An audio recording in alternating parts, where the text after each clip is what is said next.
But it turns out the ovary is a metabolic organ. It's an immune organ. It's an endocrine organ. It signals to virtually every other cell, every other tissue in the body. And it's also a very complicated organ itself. It's a very complicated tissue, and it's one that we're just now starting to understand. And so our ovarian function is not aligned with the modern human lifespan. Right. You've made me not feel insane. Yeah. I don't know how many times I've had these conversations. It's not all in your head. I know. It's like, I feel so validated right now, so thank you. Awesome.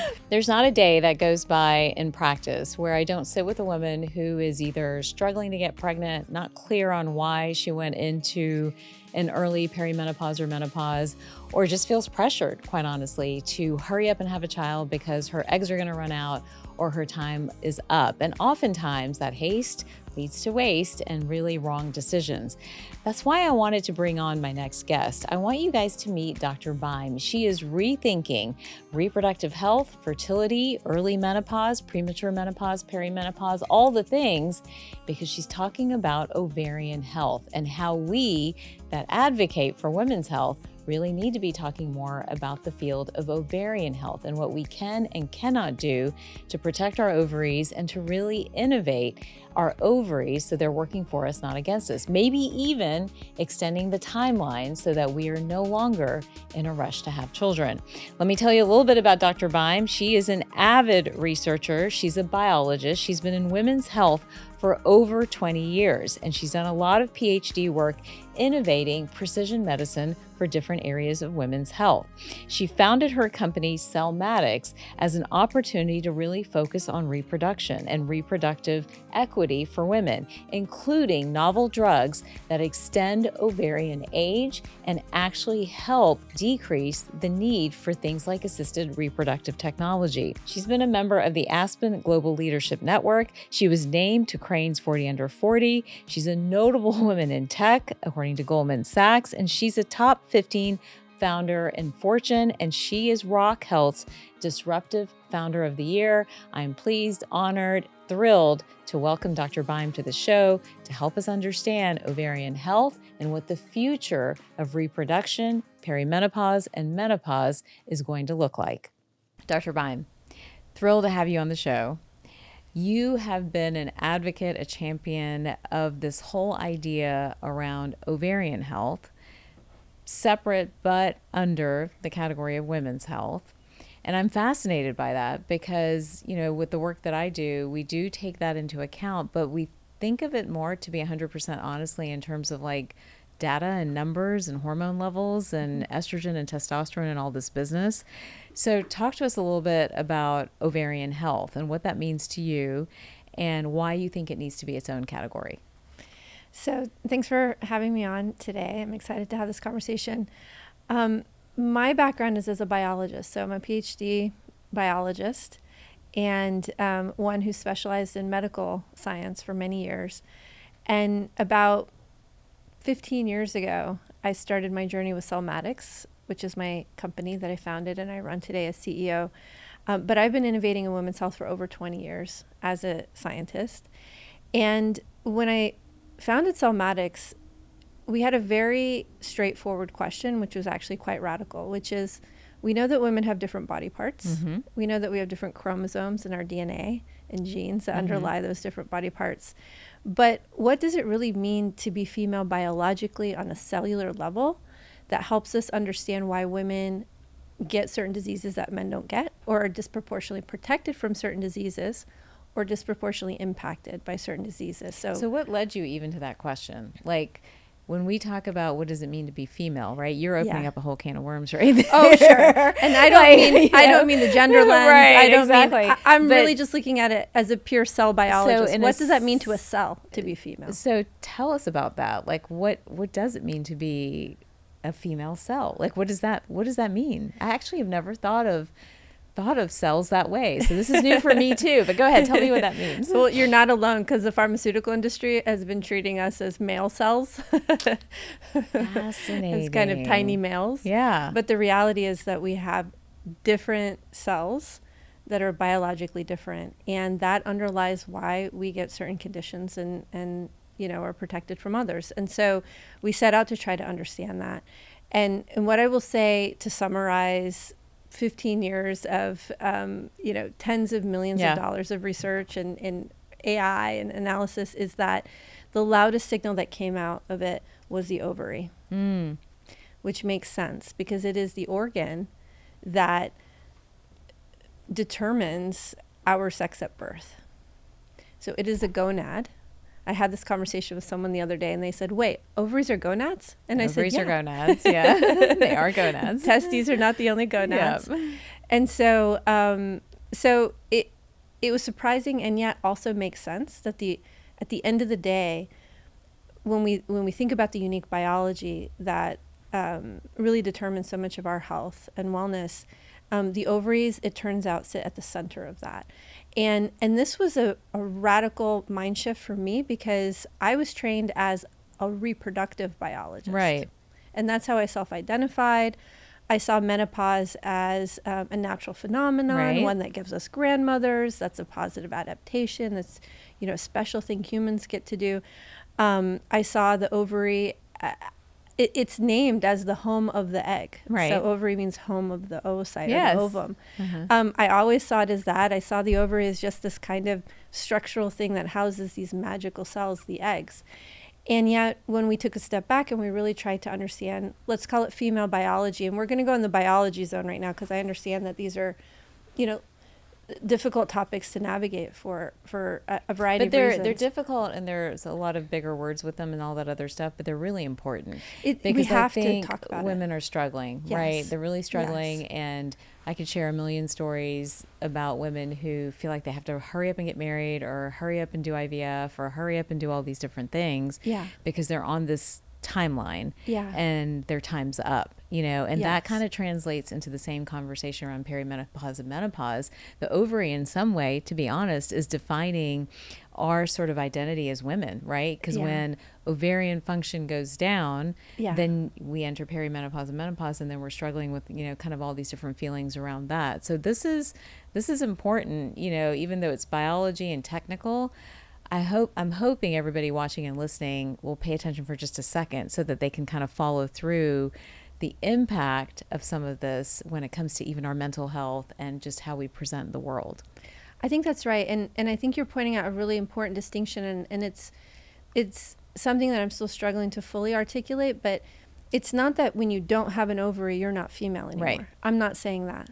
What I'm saying is that when we think of female biology, meaning the biology that disproportionately impacts women who are born with ovaries in a certain way, the reality is that you cannot take the ovary out of the story. And so as a biologist who's trying to understand what makes our bodies unique so that we can then create purpose-built solutions for women, pharmaceutical or otherwise. It could be lifestyle interventions, it could be supplements.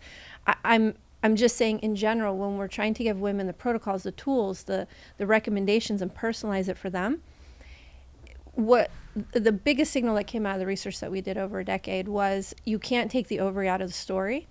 Most people associate ovaries with babies, and they're clearly very important because they are a reproductive organ also.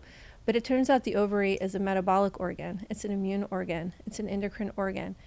It signals to virtually every other cell, every other tissue in the body. And it's also a very complicated organ itself. So it's not that it's just this home of the egg. Right. It's a very complicated tissue. And it's one that we're just now starting to understand. So getting to your original question about ovarian health, as an innovator in the space, I was struggling to explain in particular to investors what it was that we were doing and why. And I was finding that I was having to spend half of my investor pitch as an entrepreneur showing anatomical images to investors, male or female, and educating them. It was also often the females that I'd spend more time with on this topic because they were fascinated to learn more about their bodies. But we'd have to say, this is the ovary. It's a complicated organ. It has an egg in it, but it does a lot more than that.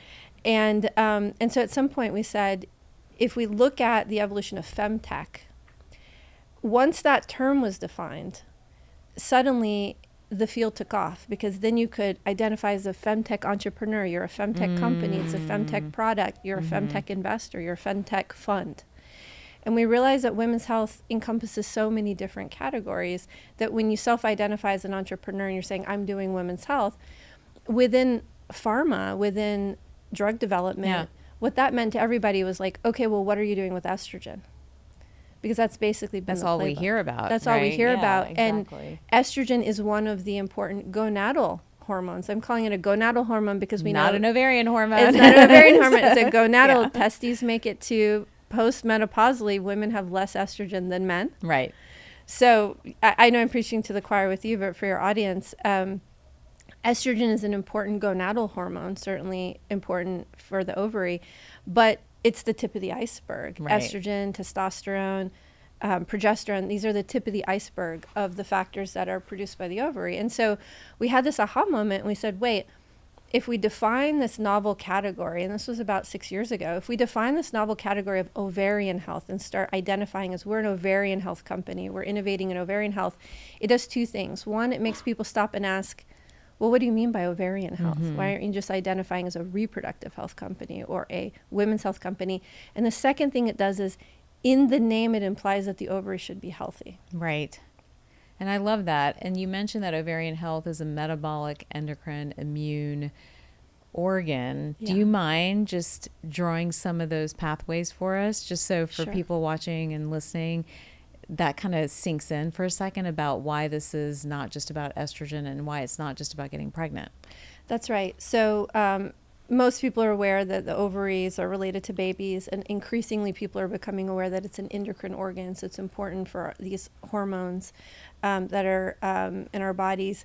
What people don't understand is that the ovary is very important for things like immune function.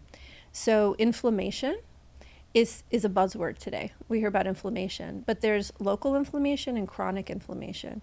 And the analogy that I like to make is to music. So if you and I are having this conversation right now, if there was a foghorn going on in the background, we wouldn't be able to hear distracted, ourselves, right? Yeah. So ovulation, which is when a follicle bursts and an egg comes out, ovulation is an inflammatory process. Menstruation, when you get your period, is an inflammatory process. Implantation of an embryo into a uterus at the beginning of a pregnancy being set up is an inflammatory process. These are productive inflammatory processes that are necessary for certain functions in our body. But then we have peripheral inflammation too. This is the inflammatory mechanism that says, oh, we have an infection, for example. Let's go to the site of infection and let's neutralize this virus. A lot of aspects of aging and also the modern lifestyle that many of us have end up contributing to those systemic inflammatory signals, and they never get resolved. When you have an infection, you have your systemic inflammation, you resolve the infection, you come back down to baseline. But a lot of aspects of aging and also the modern lifestyle mean that systemic inflammation never calms down. And so what ends up happening is it ends up impacting ovarian function, but also when the ovary is not signaling correctly, it can also promote an environment where you have chronic inflammatory processes in your body. And so this is why women become generally more inflamed. We know inflammation is related to weight gain. Yeah. We know it's related to mental health issues. It's related to cancer risk, generally to aging in an unhealthy way. Chronic inflammation is like a big red flag. So the ovary is both impacted by inflammation, but also can impact inflammation. We know that ovarian hormones impact inflammation. Right. So this during COVID, one of my favorite examples, so polycystic ovary syndrome. I have it. I've dealt with cystic ovaries throughout my life as well. So PCOS, which impacts about 15% of all women, we have no disease-altering treatments for it right now. PCOS during COVID was an equivalent risk factor to having diabetes. We didn't talk about that. Nobody talked about it. It's an ovarian health issue that created as much risk for women of having a really serious effect of having COVID as diabetes, and yet women with PCOS were not treated as high risk because we don't think about the ovary's role in the immune system. So that's really important, and the metabolism is one of my favorites. Huge. Yeah, it's huge. Talk to us about that. Yeah, so the ovary is in constant conversation with our metabolism. And you think about from an evolutionary standpoint, it makes sense. The ovary is the ultimate sensor. It checks in with the environment and it says, are we stressed out? Are we running from a tiger? Is it wartime? Is this a safe time to bring forth our reproductive potential? Is this famine time? Is this winter? Is this summer? There are a number of signals, for example, light.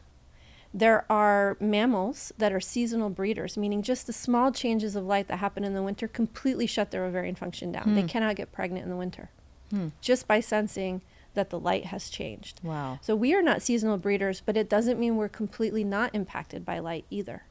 And so when you think about metabolic inputs, your diet, and whether there's food and whether there's nutritious food available to support the development of a pregnancy, it's not surprising that it turns out that the ovary is this really beautiful detector of how we're doing on the nutritional front. But what that also means is it's going to impact your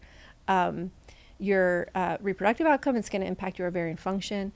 And so people don't think about their diet impacting their ovarian function, or their declining or dysregulated ovarian function impacting their weight gain, their metabolism. I could science it and get into the insulin signaling and things like that. But there's a reason why women find it harder to lose weight after a certain age. Let's answer that for women, because it's probably the number one question I get. And maybe a couple of science facts around that. Like, what exactly is happening? We know that estrogen's going down. We know progesterone's going down. What happens next? Yeah, so it's not just estrogen and progesterone. Those are important for metabolism, but there are actually dozens of factors that have already been identified, and probably hundreds more because we haven't really looked for them all, that directly impact insulin signaling. So it's not even indirect through estrogen. It's actually insulin growth factor. There's a number of factors that are either produced by the developing follicles, which are the cells that wrap around the egg. They're the follicle cells are the ones that do all the magic. And then the egg is in the middle. So those actually directly signal with all of the, with your liver, with other aspects of your body, with your muscle. This is why, for example, bringing it back to PCOS or to perimenopause, when you put on muscle mass, when you have better metabolic function in your muscles, for some women, it can impact their ovarian function.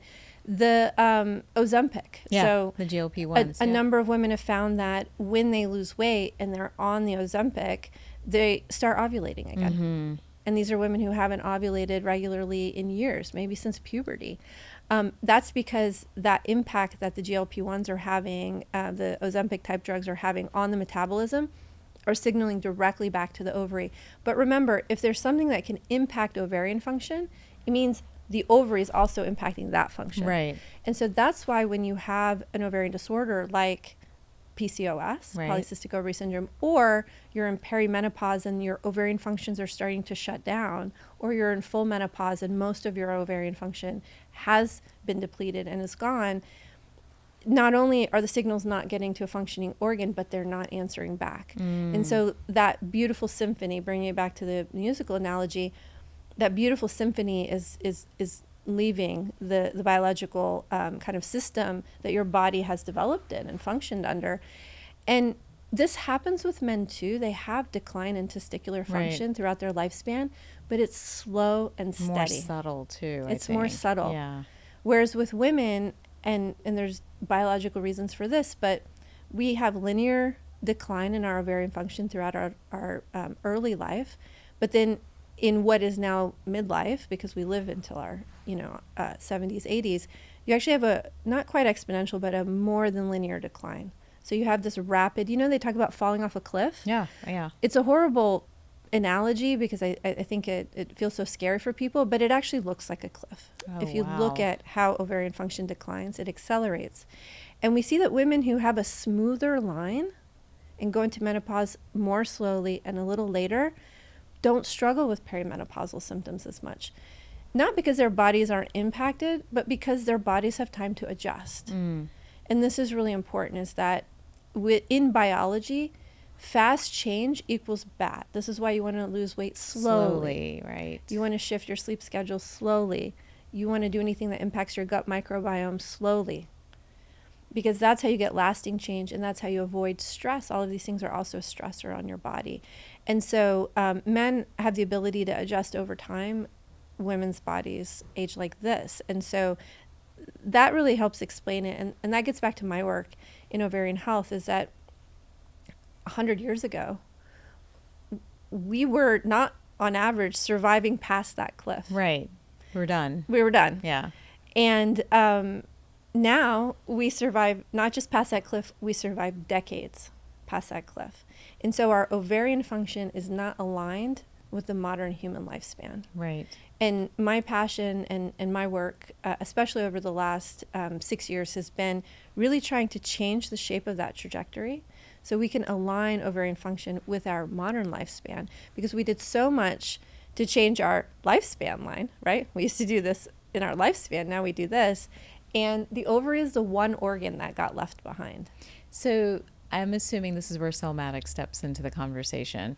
Tell us about Celmatix. Tell us what's happening there. And as a woman who is experiencing, probably coming off that cliff, relatively soon, I can imagine, what are our options? Is there a way to reverse our ovarian age? Is there a way to, change things? And then what does that mean for our longevity and for our overall health?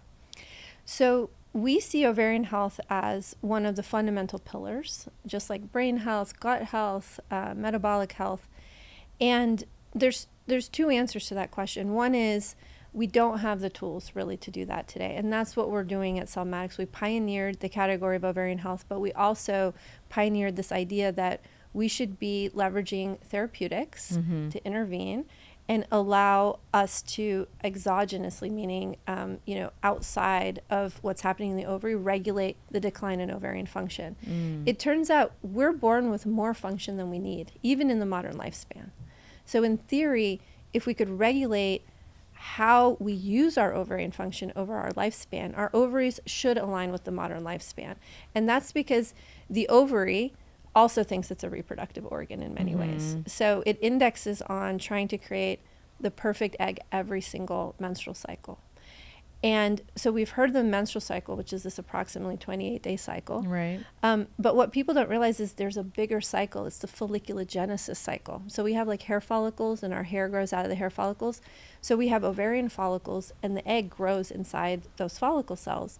But those follicle cells, as I mentioned, are where a lot of the other functions, the non-reproductive functions, lie. And because they're kind of intertwined, the fate of the egg is wrapped up in the fate of the follicle. You can't have a follicle without an egg, and you can't have an egg without a follicle. So we're born with all the pre-follicles and pre-eggs that we'll ever have, and they're already kind of preformed. They get signaled to start growing, and then they grow. And then because we are not litter animals, we don't have litters, we have typically one or maybe two per pregnancy, there's this fierce competition that happens during that process of folliculogenesis. It's a 300-day process to get from a pre-follicle being activated to an egg being ovulated. The menstrual cycle is a 27-day finish line of what is actually a 300-day process. Fascinating. Every single therapeutic that we have in women's health only impacts the last 30 days. We have nothing that can impact the first 270. So how do you impact the first 270 days? That's what we've been working on for gotcha. going on 16 years soon. So first we had to understand what happens in that first 270 days. And so we identified, we and others have identified that one of the key regulators of that process, that early process, is a hormone called anti-Mullerian hormone. And anti-Mullerian hormone is a fascinating hormone, in part because it was named for its role in male fetal development. So the Mullerian system is the early cell system that gives rise to the female tract. Yeah. So, the fallopian tubes, the uterus, vagina, etc. And so in early development, we have the parts that can turn into, male parts, and we have the parts that can turn into female parts. And you have these hormones that come on kind of as the brakes and the accelerator in male fetuses to say, okay, suppress the female system and turn on the male system. And then in female fetuses, it's the opposite, suppress the male and turn on the female. And so it turns out that in male fetal development, very high levels of anti-Mullerian hormone are the signal to put the brake on the development of the female organs. And this is why men don't develop fallopian tubes in a vagina. And so back in the 80s, when everybody was obsessed about defining who is a female and who is a male for the Olympics, for children who were born with undetermined sex at birth, someone had the clever idea of, well, let's find a test for anti-Mullerian hormone, because it's literally the brake to not be female. And so so they developed a blood test for anti-Mullerian hormone, and we're shocked to find AMH, that Everyone stare at their labs. It's the AMH. AMH. Many women listening have probably been tested for AMH. So the scientists were fascinated because all the women and girls they tested positive for anti-Mullerian hormone. How's it possible that a person walking around with a fully developed Mullerian system has anti-Mullerian hormone? So fast forward, it turns out that AMH is not only an ovarian hormone, it is the most fundamental regulator of folliculogenesis. And it serves as the brakes. It is what taps on the brakes to ensure that when at puberty we start turning on our folliculogenesis in a big way to start, getting to an ovulated egg or oocyte at the finish line, that we don't do that too quickly. So is this why in PCOS in our patients that we see, AMH is high? That's right. Because the brakes are not working. That's right. And also in diminished ovarian reserve, we see that AMH is low. Because the brakes are not working in the other way. So it's, again, that sweet spot. That's right. And so with a lot of hormones, it's a U-shaped effect. So you don't want too much of it. You don't want too little of it. And this is really important. So so what we realize is, wait, this male, the ultimate male hormone is actually the ultimate female hormone. Which is very important. And always works out that way. Yeah. Just kidding. So we need a rebrand. We need a serious rebrand. Yeah. We need a rebrand. But it turns out that in the laboratory with animal models, with kind of ovarian tissue that you've put into culture, you can actually modulate the rate at which those pre-follicles are recruited and develop. And what we know is that to your point with PCOS, there are women who have so many follicles that there's a traffic jam and it's kind of backed up. We have women who don't have the ability to kind of exert the brakes, and they end up burning out their follicles too early and experience early menopause and experience other issues associated with that. And so what we found is that AMH, like many hormones, you can modulate it reversibly. So and you I've can seen put that the in brakes practice, on. by the way. You have? Yes, because we'll have patients come in, with high AMH, a lot of the PCOS, endometriosis population. Or we have patients come in with low AMH and they've been told they have low ovarian reserve and they can't get pregnant. And then we work on these patients, working on inflammation, oxidative stress, gut, the whole holistic approach. And the AMH changes. And, they were like, well, my doctors told me that the AMH can't change. And I'm like, I am promising you, I've seen this number flip over and over again. So now you're the first person to give me some reasoning as to why, other than what I kind of intuitively knew and what I was seeing on my lab work. Well, the ovary makes AMH. So as you change the ovary through these lifestyle, remember we talked about inflammation can impact it, sleep, diet, light. As you're changing as you're changing the ovary, you are changing AMH. So it's not easy to modulate it, but you can modulate it. And so we want to use me not feel insane. I don't know how many times I've had these conversations. It's not all in your head. I know. It's like, I am telling you these AMH levels change, and everyone's like, that's not possible. So I feel so validated right now. So thank you. Awesome. But anyhow. Awesome. So that's what we're trying to do from a therapeutic standpoint, is we're trying to create a drug that mimics AMH, because unlike estrogen and progesterone and testosterone, you can't synthesize AMH in a lab. It's a huge molecule. It's a very, very large molecule. And you also can't grow it in a petri dish, which you can do with, like, for example, injectable fertility drugs. Those are also very large molecules, but you can make them in cell systems. AMH we won't get into it, but let's just say because it is such a master regulator, it has evolved, the hormone itself has evolved to not want to be at very high levels in your bloodstream because it is so potent. And so the challenge, and we actually super proud, we were the only company to be chosen for a Spark Award as part of the Women's Health Initiative. Amazing. The Biden administration directed ARPA-H, this incredible new innovation engine within the U.S. government for health innovation to help accelerate at warp speed women's health. And so we were selected for our AMH therapeutic program to develop a drug that can be produced and made as a drug, but that mimics the action of AMH so that we can start to modulate it. And the idea is that we don't want it to be the lottery, like my body can regulate my ovary effectively or it can't. We actually want to democratize. We want to give access to women to all be able to regulate their ovary in the way that is best for their lifespan and their longevity. And it's going to mean a lot of things. So, I mean, we could talk about this for hours, but a couple of things, because a couple of common fears that people have when they hear that we're going to do this. So, well, what's going to happen if I don't have all those follicles? For women with PCOS, we predict it's going to be awesome for them. They're going to have a normally functioning ovary, right? Because they're not going to have this follicle traffic jam where none of the follicles can break free and get to that. And would it extend our ovarian age? That's the hope. Okay. That is the hope. Because you don't have the traffic jam, and so you're not burning out the ovary. And you're not prematurely. Right. So, there's a lot of variation, whether some women recruit a few follicles a day, some women recruit hundreds of follicles a day, and there's no way to modulate that right now.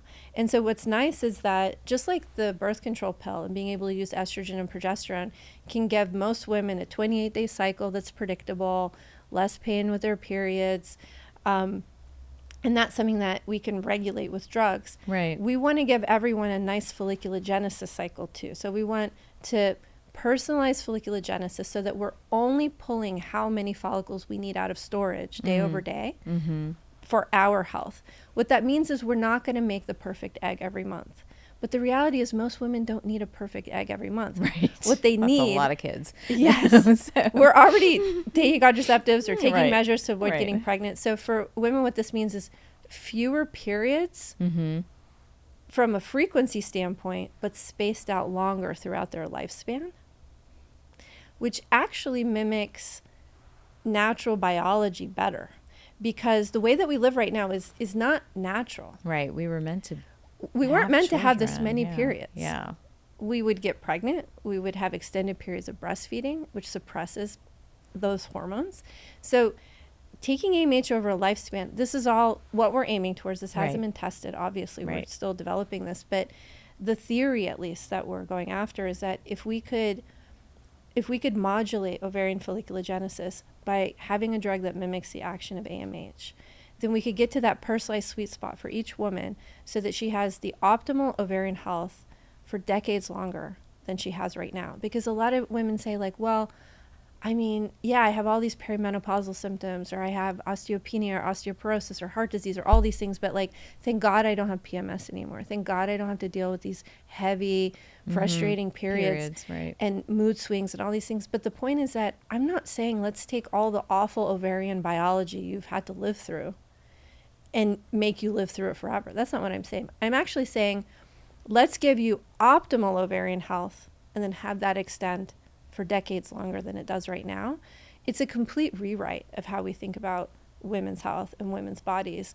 And I think about my daughter, who's 7 right now, and she asks me, all the time, Mommy, are your medicines going to be ready in time for me? And I love that. It's so sweet. And it's also tough, because it takes 10 years, and, and I do the math of like, well, you're going to get your first period, God willing, and, 7 years. And, but I really truly believe that my daughter, her generation, I think the technology we're developing is going to impact women who are probably in their late 20s right now, maybe early 30s. We'll have it ready in time.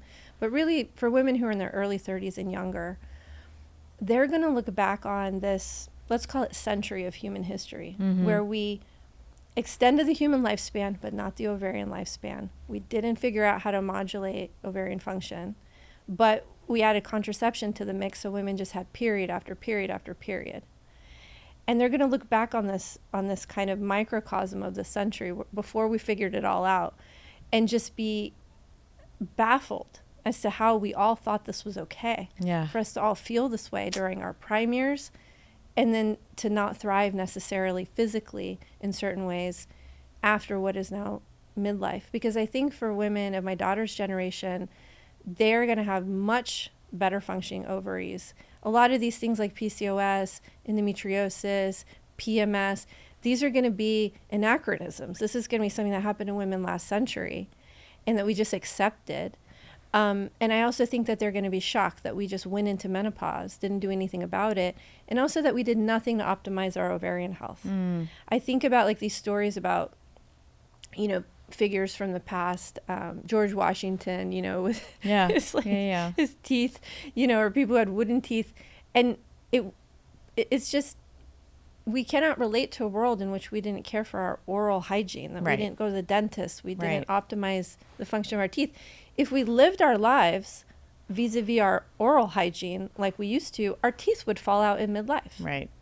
But now they extend well, and we've aligned the longevity of our teeth. We need to do the same for the ovaries. Yeah, the ovary, and we could keep saying this over and over again. We know what we need to do to keep our brains healthy. We know what we need to do to keep our teeth healthy, our bones healthy.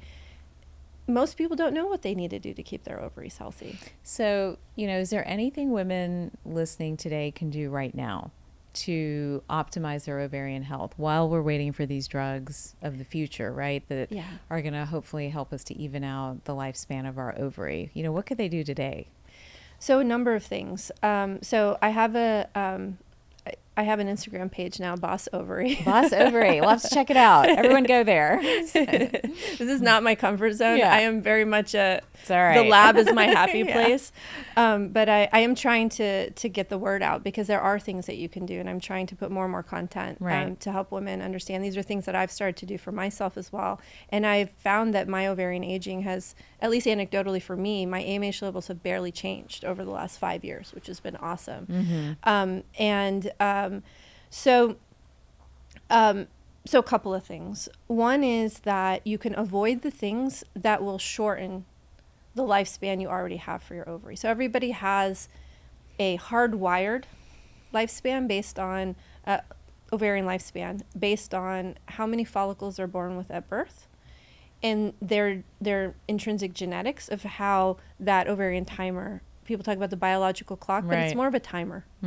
So it's kind of a countdown. And so everybody has, let's say, the optimal longevity that their organ can have based on their genetics and what they were born with.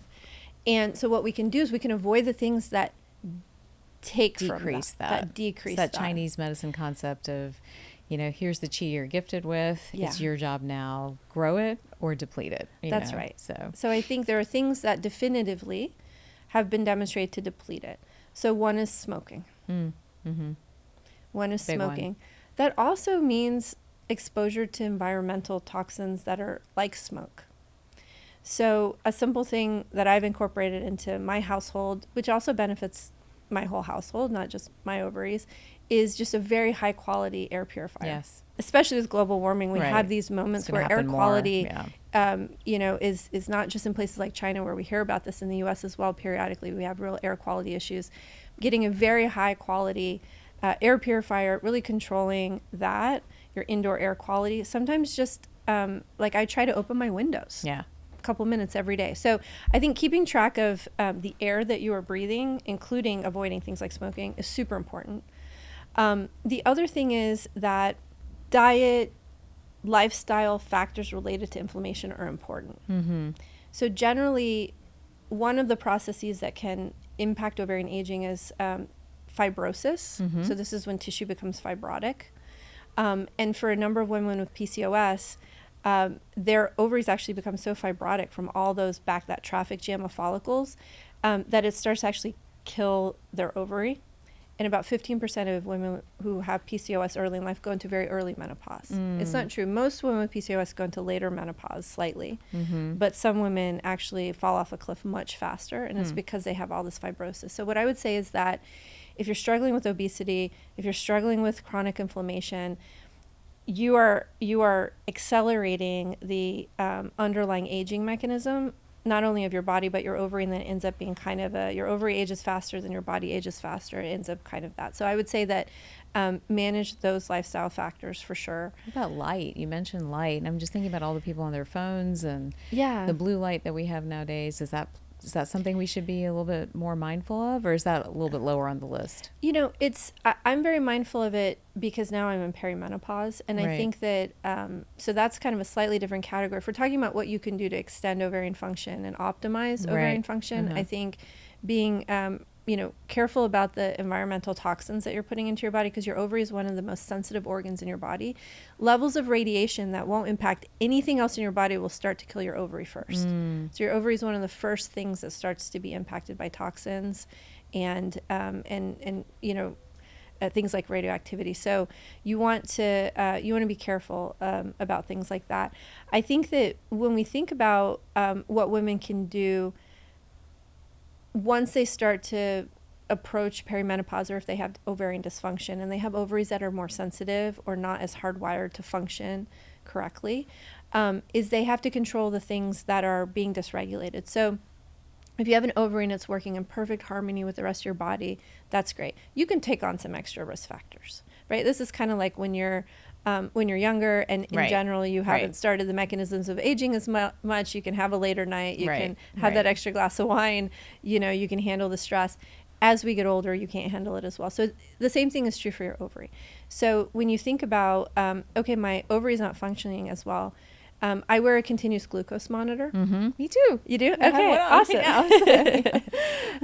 I started wearing one back in 2020 when we started to see the interplay between the ovary and metabolism. And I have found that it's a game changer for things like hot flashes, right? Like one of the things that concerns me about these drugs that are specifically targeting the thermostat in the brain is that it's like the house is on fire, and instead of dealing with the house being on fire, you just turn the fire alarm off and you go back to sleep. And for women who have debilitating hot flashes, they've got to just get some sleep, do whatever they can to turn the thermostat off. I'm not coming out anti these drugs. I'm just saying take the drugs, manage the hot flashes, but don't forget why you're having the hot flashes. And what I have found is that when I'm being really disciplined about the lifestyle factors that do impact my ovarian function, then I don't get the hot flashes. I don't get the perimenopausal symptoms in the same way.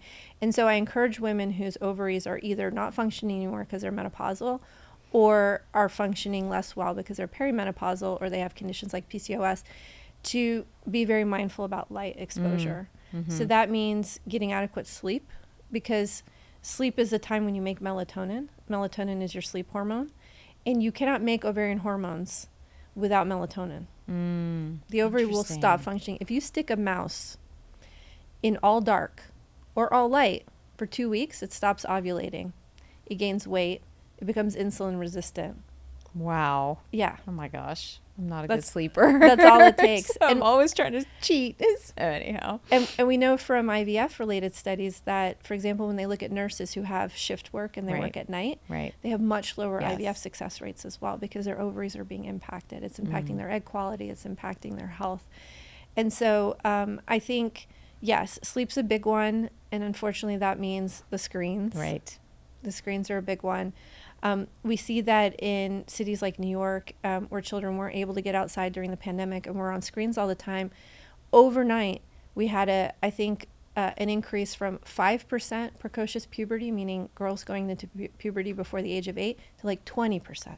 And that's from light. That's from light. Oh my gosh, we've been seeing this. Yes, because their little ovaries were so impacted by missing out on the normal circadian rhythm, being blasted by blue light. Hasn't been proven, but that's what's been hypothesized. Wow. And based on what I've seen in our work, I really believe that hypothesis, that the disruption of melatonin. So for my kids, we talk about melatonin. Right. Not because they take it as a supplement. I don't give my kids melatonin. But we talk about melatonin like it's nighttime. As we approach the evening, we start to dim the lights. If they need to do homework, we do it with a task light rather than having all the lights on. And the kids are mindful, I don't want to see a screen right now. I don't want to wreck my melatonin. My brain has to start getting me ready to keep me asleep so that I can make more melatonin. And then what melatonin does is it has powerful anti-inflammatory impacts. It allows us to metabolize the food that we ate. in a better way. Melatonin is not just a sleep hormone. It's also a metabolic hormone. It's also an ovarian hormone. And so when you're losing that signaling from the ovary, your melatonin signaling starts to be disrupted. So you have to practice good sleep habits, but that also means part of good sleep habits are exposing yourself to the right kind of light at the right times. So on my Instagram, I'm always posting like me outside in the sun or my kids outside in the sun. Like we have a rule at home on the weekends, you have to be outside before 11, rain or shine. So I have rain gear for my kids. I have snow gear for my kids, like rain or shine. You have to be outside. You have to be outside. Wow. Without sunglasses on before 11 in the morning to just tell your brain, we're Wake awake. up. Yeah. Oh my gosh, this is so fascinating. I could talk to you about this. I have more questions. I don't know how to get all my questions in. I have so many more questions. I mean, I'm so curious. We'll probably have to do a part 2. What you think about, fertility today and the whole assisted reproduction and sort of what your opinion is on that industry.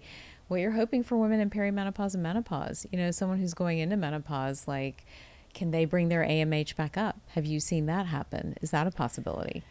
I think that it's hard once you can bring it up on a short-term basis, like you said, through some of these interventions. I think that it's more about, I think, giving your ovary the best shot to age on the best trajectory possible. So I did all the wrong things from an ovarian health standpoint when I was younger. Me too. I smoked. I was chronically sleep deprived. I lived off of like Snickers bars and Coke. I have such a healthy lifestyle now. When people hear about my lifestyle when I was in graduate school. Right there with you. Yeah. Diet Coke and popcorn. Those were my go-tos. So. Yeah. So we did not fuel our bodies. No, we did not rest our not at bodies. all. So I did all the wrong things when I was younger. Yeah.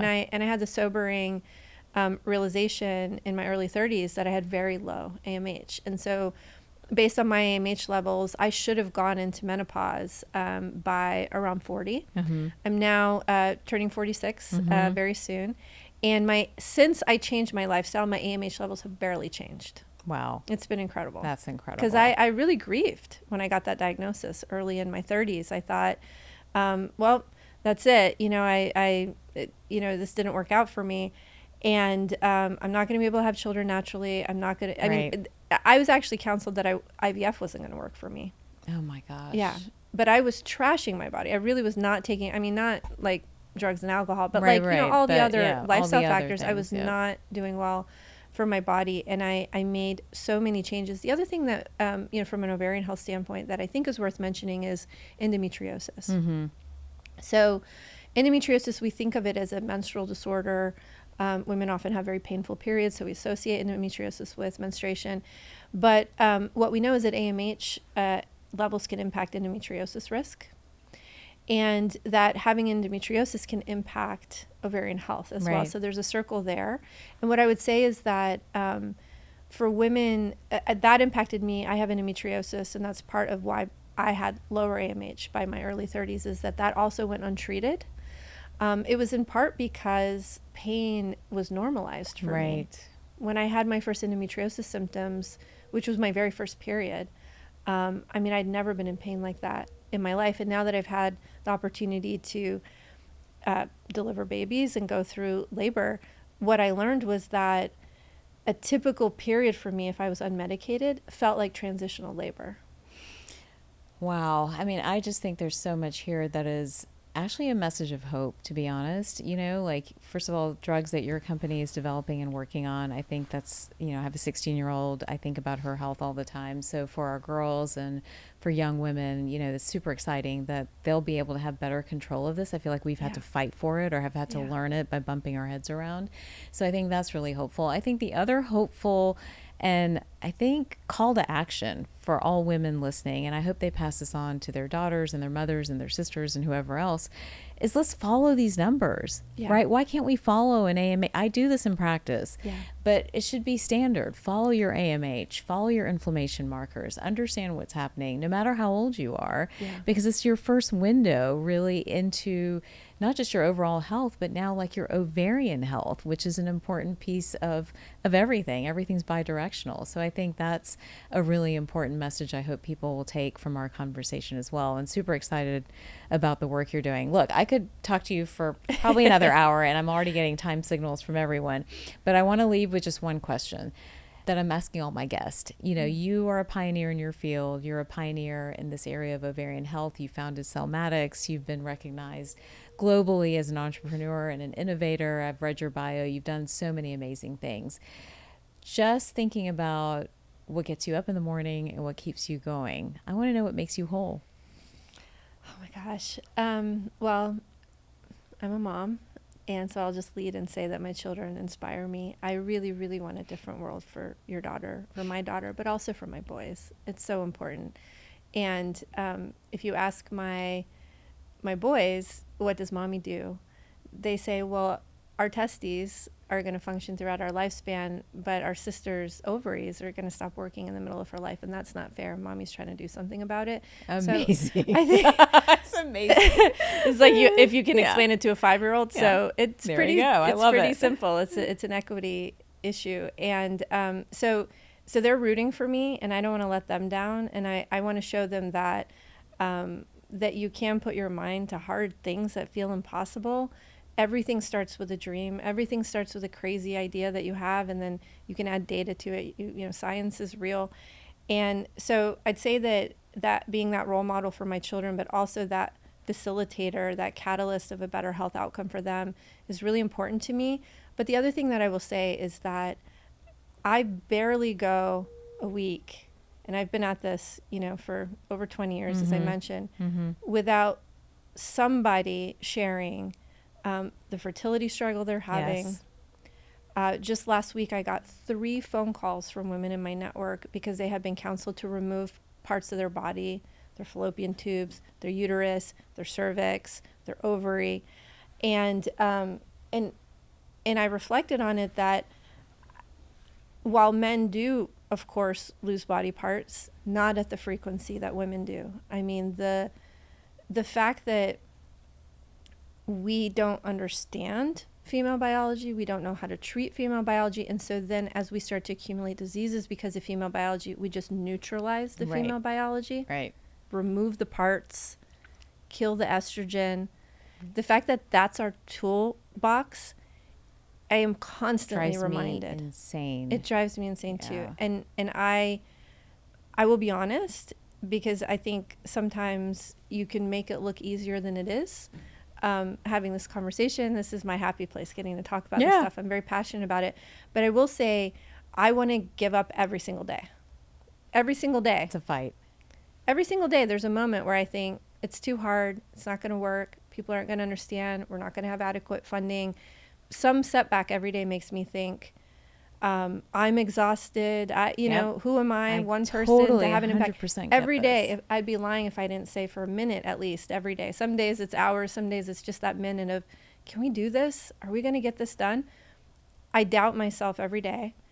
And when I get that phone call from a friend who says, you'll never believe what my doctor said to me, the fire starts right back up. Or my daughter says, you know, TikTok, you know, get on it, Mom. When is this stuff going to be ready? You know, or it feels just so obvious to my boys that, of course, we should live in a world where our sister has the same rights to have her body age on the same trajectory that we have. And let me end with one statistic, too, because oftentimes people say, well, women outlive men. Aren't you? You're more than equal. Statistically, yes. But we don't out-thrive men. Right. We are sick for 25% longer. So that's my answer to that, is that when I talk about aging equitably and enabling that, what I mean is well-span. The years that we feel healthy, the years that we can run a triathlon, the years that we can think clearly and be our most creative, passionate selves, that we have a sex drive, that we, you know, don't have all of the issues that, as you know and your audience knows, we struggle so much with once our ovaries start to go offline. So those are the things that inspire me, is that we have a real shot at this. I mentioned we got the ARPA-H Spark Award for Ovarian Health. So amazing. And now we have the U.S. government as our strategic partner in this. Amazing. They've recognized ovarian health matters to the health of the nation. And so I'd say it's getting a little easier, but moments like this too inspire me, where people are getting excited about our work and starting to figure out, like, while they're rooting us on for the exciting things that we're going to do for the next generation, what we learn about biology on the path to creating those new innovations gives us these tools, like we were talking about: diet, lifestyle, sleep, stress management, exercise, that we can do today to at least make the most of what we have. I think this is such an incredible journey. I'm going to be rooting and cheering you from the sidelines for sure. And I do think that, you know, what makes a lot of us whole, honestly, is the ability to really make that impact, right? To have that stamp on the world and be able to say that we created something, did something that really did change lives at the end of the day. I know I feel the same way. There are days that I'm like, why am I doing this? Like, what is wrong with me? But it's the stories and it's the experiences that, again, we get faced with over and over again that keep us all motivated. So you're an inspiration. I'm so proud to know you. I have been inspired by this conversation, so thank you for taking time out today to join us. And I know you mentioned Boss Ovary as a place where people can find you on social media and follow you. Is there anywhere else that, you know, if they're curious about your work, that they can go and learn more? Well, they can follow us. We're actually, we're pretty good on LinkedIn. Yep. So Celmatix is pretty good on LinkedIn about talking about our updates. So we had some recent breakthroughs we didn't get a chance to talk about. For example, we're trying to get rid of needles from IVF and just create a world where we can both reduce the need for IVF through treating fertility more effectively at the OBGYN, but also getting rid of needles when we get there. So there's a lot of other things other than what we talked about today that we're working on. And if people are interested in our work at Celmatix, they can follow us on LinkedIn or on our website, celmatix.com. And then I'm trying to be pretty good on Boss Ovary too, as I learn things, and this is why I started it. A friend of mine in media said, you figured this protocol out for you, you're doing it for you. Just throw posts on and take us along on the journey. And so I've been trying to do that, but also in the context of showing people the ups and downs of being an entrepreneur in this space as well, because I think that a lot of people didn't realize that so little capital goes into innovation in this space. So that's what I'm trying to do with Boss Ovary right now. Amazing. Well, thank you again for joining us, and for everybody watching and listening. I hope you'll check her out and check out all the resources. And let's all advocate for ovarian health and help women understand this really important issue. Thank you so much. Thank you. Thank you so much for listening and watching today's episode of Whole Plus. Be sure to share this episode with your friends and family. And if you haven't already, please take a moment to subscribe to this podcast on YouTube or click the follow button on Apple, Spotify, or wherever it is that you get your podcasts. And don't forget to follow me on all social channels at Dr. Taz MD. Until next time, stay healthy and stay whole.